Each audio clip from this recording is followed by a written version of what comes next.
Time now to take a look at the front pages of some select national dailies as we bring you up to speed with the stories making the headlines across the country today, Monday, February 19.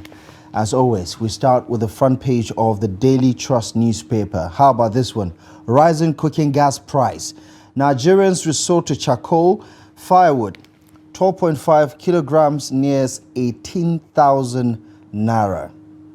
This is the part where every time you come to the house as the breadwinner, you would really be keen to see how the gas is being utilized by the missus or anyone else. No boiling of water at this point in time, especially when you're using cooking gas or even charcoal or firewood. Experts say environmental hazard looms. Federal government mum on failed promise to crash price. In other news, hardship. Atiku Catholic bishops flay Tinubu's policies. More on that on page 8. Forex scarcity shrinks domestic airlines fleet by over 50%. Why is that? Take a look at the details on page 23. And on page 5, federal government not sure of crime to charge Emefiele with. Just to give you a sense of context, the Senate President was speaking at an event. I guess, to his disadvantage, he couldn't be more vague or ambiguous with what he's trying to say. But he's basically trying to say Emefiele and the people who were running the economy in the past made a mess of it. And now the current administration is trying to hold him accountable. But there's a lot more about what the Senate President said in that event on page 5. Bandits kill 21 in Kaduna, Katsina, recruit minors in Sokoto. Now, this is definitely troubling. Underage children have no business being bandits or criminals. They are going through the early stages of learning what it means to be a human being, and it's quite unfortunate that this is what we have to deal with. And we're well aware of the impact, especially judging from the impact of Boko Haram insurgency, where they were using children as their mules or carriers of their improvised explosive devices. So more on this disturbing developments on page 6 of the Daily Trust newspaper for today. Let's move on to the Punch newspaper. The major story is still on cost of living and a protest. Police warn against violence as Labour gives fresh conditions. Avoid violence, police warn the Labour. AFDB says the hardship may lead to social unrest in Nigeria and others. You find a major story on page 2. Naira weakens as banks' dollar sales plunge by $252 million. The federal government and marketers meet today. Tanker drivers insist on strike. Below that, we have a Nigeria-Brazil plan. New MOU as trade drops by $8 billion. 15 trucks of smuggled foods intercepted in Sokoto, that's according to customs. And Navy seeks a speedy trial of oil thieves. Now, these are some of the stories that you get on The Punch today. All right, let's take a look at the This Day newspaper for today, shall we? Nigeria gradually reversing investment decline in oil and gas industry, according to Komolafe. AFDB says rising oil prices increasing production to support Nigeria's economy in 2024. Nigeria, Brazil seek stronger ties across sectors. Tinubu da Silva meet in Addis Ababa. You can see the president's picture there at the 37th session of the African Union Summit with Brazil's President Lula da Silva. In other news, Labour Party crisis gets messier as Opara drags Abure to court. Idris, it's time PDP governors did work they were elected for. Opposition governors idle, viciously complicit, APC declares. I don't know which of the Idris is saying this, but I think it's part of the political commentary. Cardoso says, with $1.8 billion inflow last week, Nigeria's economy has positive outlook. We're still talking about outlook. We're still talking about outlook. Anyway, some of the breakdowns. Akume promises living costs will drop soon. Again, another projection. Bishops say government's reform counterproductive. Atiku says Nigeria has insufficient, unstable, precarious reserve to support free floating rate regime. And in other news, presidency berates ex-vice president, insists facts muddled up. You know what? If things were going great, it doesn't matter what Atiku or anybody says. Nobody cares. However, now that things are not going particularly great, we do care about some of these explanations. Naira's free fall jeopardizing my plans for Bauchi. Mohammed laments. That's Governor Bala Mohammed of Bauchi State. Okay. Everybody can blame the dollar or the Naira for whatever is happening right now. In other news, an analysis, or rather you can find on the blame game how it won't stop Naira's free fall, and I quite agree even without reading that opinion piece. There's too much of that blame game going on right now, and very little is being done to change the lives of Nigerians. That's it on the front page of the This Day newspaper for today. And with that, of course, we will just head on to the review of these front pages, because we seem to have little time and more to talk about. We have joining us to review today's front pages, Suleiman Obagaya, the former deputy editor, Nigerian Guild of Editors. Good morning, and thank you for joining us. Good morning. Good morning. It's good to see you. All right, so let's talk about the thing that has been disturbing every Nigerian. That's the rising cost of everything. But then the cooking gas now, the predictions that was made about a year ago, it's coming, to pass. People are already feeling the heat more and more. What is your take on, the increase of the cooking gas at the moment? Well, what it bespeaks is that Nigeria is facing the worst energy crisis in its 64-year history, from fossil fuel to electricity and now to LPG, that is the cooking gas. Fossil fuel, I remember last week the NATO, National Association of Road Transport Owners, has issued a notice that tanker drivers are going to stop lifting petroleum throughout the country. So talk about crisis in that sector. Very soon, obviously the whole design is for fuel to be selling at around 8,000 or even more per liter. Then electricity. The same last week, the Minister for Power issued a notice that the government can no longer bear the cost of subsidy for electricity. And now, back to LPG, which is the most crucial of the three. Because you see, when you talk about LPG, you are talking about one of the basic necessities of life. And one of there are three necessities of life, that is food, shelter, and... you can talk about clothing also. Clothing, exactly, right. Yeah. So it's only when you have gas or kerosene or charcoal firewood that you can cook. That is even when you have the food. And yet in Nigeria we are having crisis also that has to do with a basic food affordability. Let's not forget, even the business owners that sell this firewood and charcoals are already lamenting of the causes also, and this is something that is affecting the economy.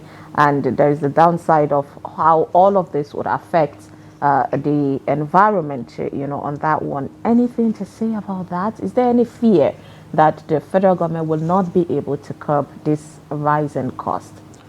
Well, you see, unfortunately, these things are doable. Last year, when the cost of LPG rose from 700 to a little above 1,000, the Minister of State for Petroleum in charge of gas set up a committee to crash down the price of cooking gas within a week. Up to now, nothing has happened, and we are talking about 4 months after that committee has been set up. In Nigeria, we are very good at forming committees, setting up committees, at the slightest pretext. You recall that to implement the minimum or livable minimum wage, a committee was set up by the federal government, and that committee was discovered to have raised a memo asking the president to give them 1.5 billion naira. You can imagine. Why don't you use that 1.5 billion naira to make life easier for probably millions of Nigerians? You know, the president ended up approving 500 million from the memo that we saw, saying, okay, for now, use this for now, which means the money would be upscaled, probably up to that same 1.5 billion. So only God knows how much was earmarked for this committee that was raised by the Minister of State for gas, you know, in the bid to crash down the price. Are these explanations making sense to you? Everything we've been hearing from the government, are things adding up? No, definitely they are not adding up, because you see, these are realities. If they are adding up, we'll see them, we'll feel the impact. And the impact so far has been very, very negative. Life is becoming very, very impossible for more and more Nigerians.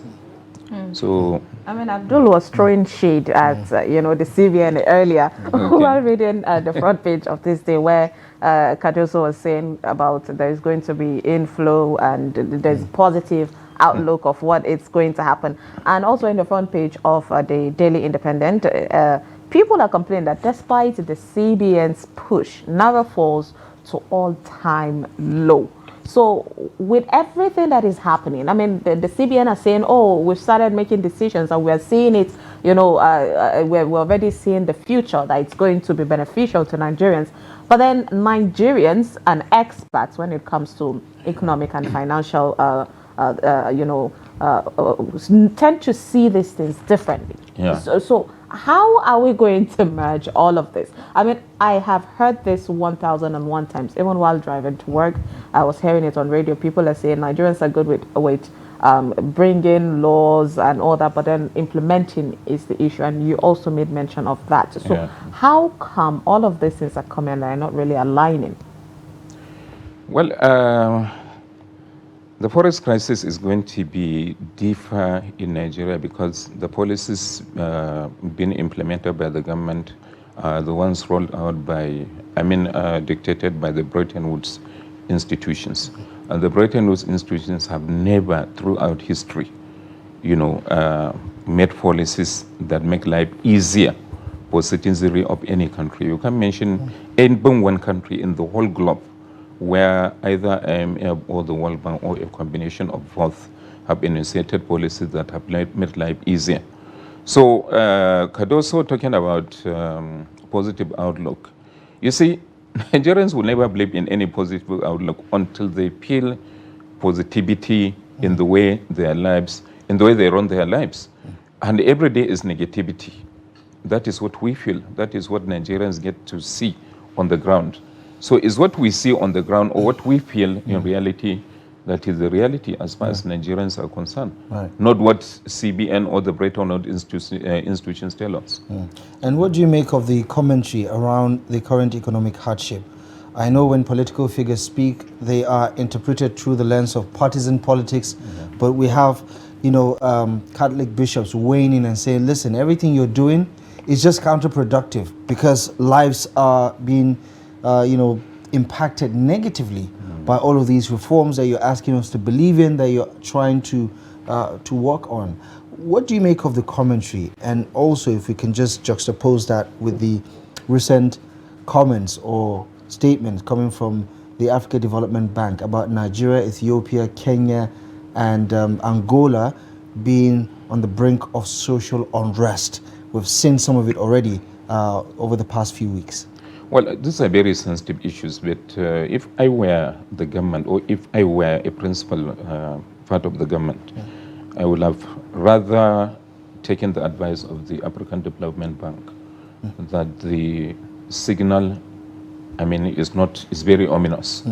You know, anything can happen. Is a reality we have to talk about, even as sensitive as it is. And even the Sultan of Sokoto led traditional rulers last week in a meeting in Kaduna, where they talk about the same thing. You know, the fact that anything can happen, things can get out of hand, unless government does something pretty fast. And so it's up to the government, honestly, to face reality. The government, I believe the government means well. But then it is said that even the road to hell is paved with good intentions. Good intentions, So right. it's not just about good intention, it's about making sure those good intentions are implemented to the satisfaction of the citizenry. Right now, like I said earlier, all these good intentions are what the president or the economic team are being dictated to by the... You don't think this is their own, ideas? These are their own convictions.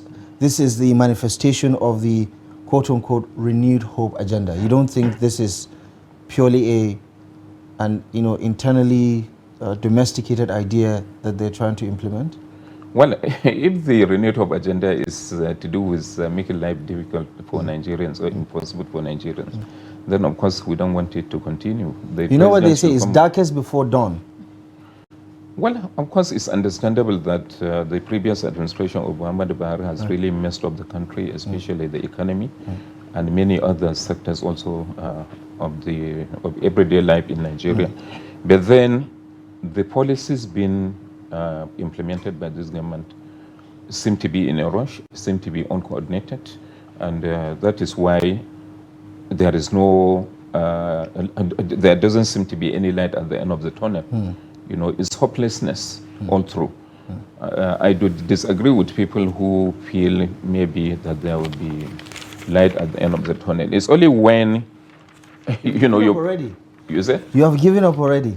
Yeah, I have given up, honestly. It's just 8 months into a 4-year term. Okay, at this point, Abdullah comes with a lot of sarcasm. I mean, it's surprising that, in less than a year, you think, it's gone already. There is this, I think, Maya, you have to help me. There is this Hausa adage that says, Juma at the that he killed. Oh, no. Don't go to Sumaya for that. I know you won't help me. That's why I'm saying. That's why I'm saying that. It's all about prediction. Like, you tend to see things that are going to be good, like right from the start or from the middle at least. So, yeah. See? Message passed. I told you. You want me to do it literally to tell you the Friday that would be good, you would start seeing it from the Wednesday. Exactly. Yes, exactly. Literally. So 8 months is enough, honestly. Right. Like I said about 2 weeks ago when I featured on this program, the honeymoon should be over after 6 months. And besides, don't forget, the president said he was ready to hit the ground running. Secondly, he said he should not be pitied. That even though he knew it was going to be a very Herculean task, that he was all prepared to provide solutions. So the excuses coming up now are just simply because the president has not been able to deliver on the promises he made. Okay. And in talking about security, let's talk about the recent bandit attacks in Kajuru, Kaduna State, in Katsina, and also this disturbing trend that they are recruiting minors now, because according to this reporting on the pages of the Daily Trust, there were kids as young as 13 and 14 that were paraded as suspects by the police over alleged kidnapping and armed banditry. 13 and 14-year-olds. Abdullah, talking about that, I don't think it's something that is just recent. There was a video that was making round about a year ago of a 12 to 13-year-old boy explaining how he can easily cock a gun and all that. Yes, the video was done in house and he was explaining everything. So we have seen this happen before, but then now it's becoming alarming because now they are getting wind of all of this happening. Exactly. You see, the problem has to do with the number of out-of-school children in Nigeria, which is the highest in the world. Especially in the north. Especially in the north. One of every 3 children, school-age children in especially northern Nigeria, are out of school. All in all, 15% of the entire number of out-of-school children in the whole world are from Nigeria. Nigeria accounts for 15% of that number. So it's only easier. And don't forget also the fact that hunger has now been introduced to the mix. Parents can no longer feed their children, and when they don't feed them, they have to go out to scavenge for whatever they can lay their hands on. And courtesy of that, by the time you see someone giving you some little crumbs, as little as maybe 50, 100 naira or 1,000 naira. 1,000 naira, I believe they can easily, I'm not giving them ideas, I know they have better evil ideas about how they do this recruitment. But then, you see, when you push someone to the world, there is nothing practically that he can do apart from resorting to every means possible to survive. I believe that is What why. about the insecurity? I mean, typical example of what happened in Plateau State, where we saw a lot of killings and a lot of children were not even accounted for. And is there any possibility of them taking, these young children and grooming them into being these hardcore criminals? Because a child will learn at the earliest stage. If someone that is already of age and joined this group can go all be out to kill and extort from people, then imagine a child that would be groomed, from the earliest. It breeds heartless people around It us. would be much more could it dangerous. be insecurity also, making these children to be prey in hands of these people? You see, all this has to do with the management of the economy of the country. Unless the government addresses the issue from its foundation, we can be able to resolve or upscale our security architecture or infrastructure, rather, security infrastructure. These are realities government must face. It has to address the issue from its foundation. It has to listen to people who are experts. I remember a good friend of mine, Dr. Guzages, I'm not advertising anybody. He is a security expert trained by the United States. He has been talking on the radio, on television, even on Trust, I think, radio or some other platforms. He has been saying he has a lot of solution to the current security problem, yet nobody has approached him. He has not been invited by the security services to offer his advice. I also know of someone who I am absolutely sure has very cogent solution to some of the problems we face. He has written letters to the security services. None of these letters has even been acknowledged. So there is this feeling that they know it all and they don't want to listen to anybody. So it's part of the problem we are facing. And they say security is everybody's business. If security is everybody's business, and somebody says he has a solution, why don't you listen to the person? Right. Okay, just your quick thought on what the Senate President, Godswill Akpabio, said about, trying to get MFLA, trying to get one of these allegations to stick. The firearms charge, all the procurement irregularity with, buying the luxury vehicles, the 6.5 million election observers, all of these things. I mean, he's saying that, listen, they made such a mess that we're even struggling to see which one sticks. Your quick thoughts on that one? Well, if they don't know how to or what to charge MFLA with, why don't they release him? It's such a shame that the number 3 citizen in Nigeria is going to say this in a public forum. It's such a shame, honestly. There are many ways, many reasons to charge MFLA. Many grounds. So if you ask me, I can mention probably 10. So what is so difficult in coming up with charges? It actually would not, make the government look good in front of the public. But anyways, thank you so much for your analysis, for your time, for reviewing the front pages with us. Suleiman Obagaya, former deputy editor, Nigerian Guild of Editors. Thank you for joining us this morning. It's my pleasure. All right, and with that, of course, we have to wrap up the show here on Daybreak. You can, of course, catch us via our social media platforms. I am Sumaya Abubakar. Have a lovely day. Sumaya said we have to wrap up, as if she wanted to stay any more longer. But anyway, that's our show for you today. Feel free to join us tomorrow. We'll be back live at 8 a.m. Until then, my name is Abdullahi Ahmed. Join us at the top of the hour for 360 Sports. Thank you for watching.